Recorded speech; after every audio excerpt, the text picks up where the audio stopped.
নমস্কাৰ প্ৰথম কথা ময়ো নাজানো পোষ্ট ওলাবনে নাই কিন্তু ডক্টৰ হিমন্ত বিশ্ব শৰ্মাই হয়তো কেইদিনমান আগত কৈছিলে যে এডিআৰই 2.0 ৰিজাল্টৰ পাছতে আকৌ নতুনকৈ প্ৰায় 25-30 হাজাৰ পোষ্টৰ কাৰণে এডভাৰটাইজ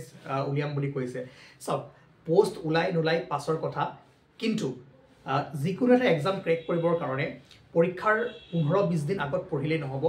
আৰু মেথছে হওক ৰিজনিংয়ে হওক বা জিকেই হওক বস্তুবোৰ এতিয়াৰে পৰা লাহে লাহে পঢ়ি গলেহে পৰীক্ষাৰ সময়ত হ'বগৈ চাওক আপোনালোকৰ ৰিকুৱেষ্টত আপোনালোকৰ মাজৰে বহুতে মোক এইকেইদিন কন্টেক্ট কৰি আছিল যে তেওঁলোকে এডিআৰই 3.0 কাৰণে এতিয়াৰে পৰা প্ৰস্তুতি কৰিব বিচাৰে কাৰণ চাওক এতিয়াৰে পৰা প্ৰস্তুতি কৰিলেহে পৰীক্ষাৰ সময়লৈকে কমপ্লিট হৈ যাব আৰু যিসকলে ডেডিকেটেডলি প্ৰিপাৰেচন কৰিব বিচাৰে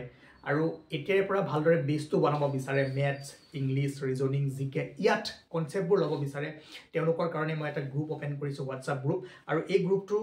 মই কেতিয়াও ভাবা নাছিলো কিন্তু আপোনালোকৰ পৰা এইকেদিন বহুতো মই ৰিকুৱেষ্ট পাই আছো আৰু বহু মানুহে মোক কৈ আছে যে এনেকুৱা এটা প্লেটফৰ্ম বনাই দিওক য'ত আমি ভালদৰে গাইড ল'ব পাৰো বা ভালদৰে সাবজেক্টবোৰ ক্লিয়াৰ কৰিব পাৰো আৰু পৰীক্ষাৰ ওচৰত ভালদৰে আমি যাতে মানে কনসেপ্টবোৰ আমাৰ তেতিয়ালৈকে ক্লিয়াৰ হৈ যায় আৰু ভালদৰে ৰিভাইজ কৰিব পাৰো প্ৰথম কথা মই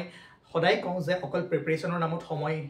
পাৰ কৰালে নহব আপোনালোকৰ জব জুনে কৰি আছে কৰি থাকিব পাৰে বা জুনে বিজনেস কৰি আছে বা নতুন কিবা চিন্তাধাৰা কৰক লগতে পাৰ ডে 1.5 ঘণ্টা যদি সময় দিয়ে পঢ়ি যায়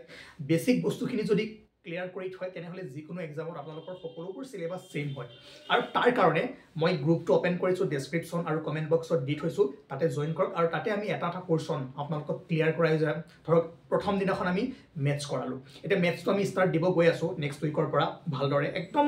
জিৰো লেভেলৰ পৰা যাতে এডিআৰই 3.0 কাৰণে আপোনালোকৰ ক্লিয়াৰ হৈ যায়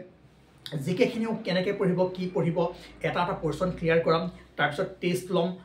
ঠিক আছে আৰু আপোনালোকে কোৱেশ্চনবোৰ পাই যাব একদম ফ্ৰী অফ কষ্ট ভিডিও কোৰ্স পাব চিন্তা কৰিব নালাগে ইউটিউবতে দিম কেৱল যিসকলে গ্ৰুপ জয়েন কৰিব তেওঁলোকক মই লিংকটো দি দিম তেওঁলোকে তাতে চাব পাৰিব ওকে আৰু সেই কাৰণে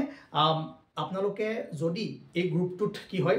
মানে 1000তকৈ মানুহ ওপৰ হলে আৰু জয়েন কৰিব নোৱাৰে সেই কাৰণে আপোনালোকে KSGS আছাম টেলিগ্ৰাম গ্ৰুপটো জয়েন কৰি থৈ দিব তাতো আপোনালোকে কেনেকৈ পঢ়িব পাৰে কি কৰিব পাৰে সেই বস্তুবোৰ দি যাম আৰু ম্যাথছটো আমি এতিয়াৰ পৰা আৰম্ভ কৰিম যাতে পৰীক্ষাৰ ওচৰত আপোনালোকে ম্যাথছটো ভালদৰে ক্লিয়াৰ কৰিব পাৰে আৰু কেইদিনমান পাছত আমি ইংলিছটো আৰম্ভ কৰিম প্ৰথমে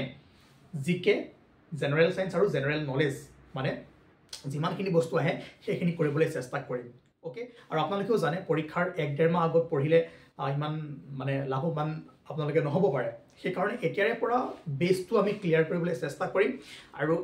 আপোনালোকে কোৱা কাৰণে মই এই প্লেটফৰ্মটো বনাবলৈ ওলাইছো আৰু যদি আপোনালোকৰ ওপৰত যদি বিচাৰে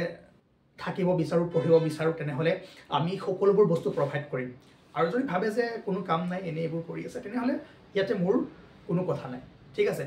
and মই ভাবো আপোনালোক যিসকলে ডেডিকেটেডলি সিৰিয়াসলি প্ৰিপাৰেচন কৰিম বুলি ভাবিছে নিজৰ ফাউন্ডেশনটো ক্লিয়াৰ কৰিম বুলি ভাবিছে যাৰ ম্যাথছত প্ৰবলেম আছে যাৰ জিকেত প্ৰবলেম আছে বা ৰিজনিংত প্ৰবলেম আছে ইংলিছত প্ৰবলেম আছে তেওঁলোকে আমাৰ লগত KSGS আছাম গ্ৰুপত একেলগে এতিয়াৰে পৰা পঢ়ি আপকামিং যিমানবোৰ এক্সাম আছে সকলোতে আপোনালোকে ভালদৰে প্ৰিপাৰেচন কৰিব পাৰিব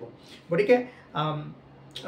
মই আকৌ কওঁ যে পোষ্ট ওলাবনে নাই বা নেক্সট কি এক্সাম আহিছে নে নাই হেতু নাজানো কিন্তু নিজৰ যিখিনি ফাউন্ডেশন সেই বস্তুটো যদি ষ্ট্ৰং কৰি ৰাখে তেতিয়া যিকোনো এক্সামতে আপোনালোকে অলপমান ৰিভাইজ কৰি বা QIQ সলভ কৰি MCQs কৰি আপোনালোকে ভালদৰে কি কৰিব পাৰিব মাৰ্কস আনিব পাৰিব কাম কৰি যাওক লগতে আপোনালোকে নিজৰ নতুন চিন্তাধাৰা কৰক বিজনেস কৰক আৰু যিসকলে ভালদৰে ডেডিকেটেডলি প্ৰিপাৰেচন কৰিম বুলি ভাবিছে তেওঁলোকে কৰিব পাৰে আৰু প্যাৰেলালি আপোনালোকে 1.5 ঘণ্টা যদি সময় উলিয়াই এই কামবোৰ কৰে তেনেহলে আপোনালোকৰ কাৰণে বহুত ভাল হ'ব গ্ৰুপটো জয়েন কৰিব টেলিগ্ৰাম গ্ৰুপটো জয়েন কৰিব আৰু এই গ্ৰুপটো মানে ফুল হোৱাৰ পিছত মই আৰু এটা গ্ৰুপ নতুনকৈ উলিয়াই দিম তাৰ পিছত আপোনালোকক যেনেকৈ বস্তুবোৰ দিম তেনেকৈ চাই যাব এণ্ড যদি বেয়া লাগে যদি ভাবে যে ইয়াৰ পৰা একো লাভ হোৱা নাই তেনেহলে আপোনালোকে ক'ব মই গোটেই এই প্ৰগ্ৰামটো বন্ধ কৰি দিম গতিকে আশা কৰোঁ আপোনালোকৰ মতামত জানিবলৈ মই বিচাৰিম কি কয় এণ্ড আজি মানে আছিল থেংক ইউ